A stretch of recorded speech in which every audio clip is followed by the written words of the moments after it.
ஐயோ டக்குனு போன் வந்துச்சே, யார் வச்சு எடுக்கலாம் தெரியலையே. ஏய் எதுக்கு இப்ப அங்கேயும் இங்கேயுமா சுத்திட்டு இருக்கற? அம்மா படத்துல டைரக்ஷன் பண்ண ஒரு வாய்ப்பு கிடைச்சிருக்கு. அதுக்கு முன்னாடி சின்னதா ஷார்ட் பிலிம் எடுத்து அனுப்பு அப்படின்னு சொல்லிருக்காங்க. அதான் ஃபேமிலியா நீ நான் அண்ணன் ஷார்ட் பிலிம் எடுக்கலாம்னு இருக்கேன். அப்படியாடா?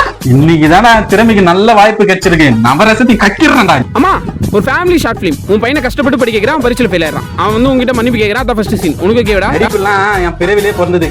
நீ ஷார்ட் மட்டும் எடு, நடிப்பு எப்படி கக்கற மட்டும் பாரு. ஆக்ஷன். அம்மா பையன் ஃபெயில் ஆயிட்டம்மா, பையன் ஃபெயில் ஆயிட்ட. நவரசத்தி கக்கற சார் மாமா ஏன் காந்த புண்ணா பையன் ஒரு வந்து ஃபெயில் ஆயிட்டேன்றா. இது ரெண்டுத்தையும் வச்சு நான் எப்படிதான் எடுக்க போறேன். டேய் இதான் லாஸ்ட் டைம் பாரு நடிப்பு பிச்சை தரேன். கமல்ஹாசன் ரஜினிகாந்த் சேர்த்து ஒண்ணா தரமாரா. அம்மா ஃபெயில் ஆயிட்டம்மா, ஃபெயில் ஆயிட்ட. அப்படியே ஃபெயில் ஆயிடு. உனக்கு நவரசமும் வராது, ஒன்னும் வராது. ஓடி போயிட்டீங்க இந்த சாமி. எப்பா டே என் ஃப்ரெண்ட்ஸுங்களை வச்சு நான் நடிக்க வச்சிருந்தா. போ 1000 பேர் ஒன்னாலும் என் நடிப்பு நடிக்க முடியாது. என்கிட்ட தான் திரும்பி வரணும்.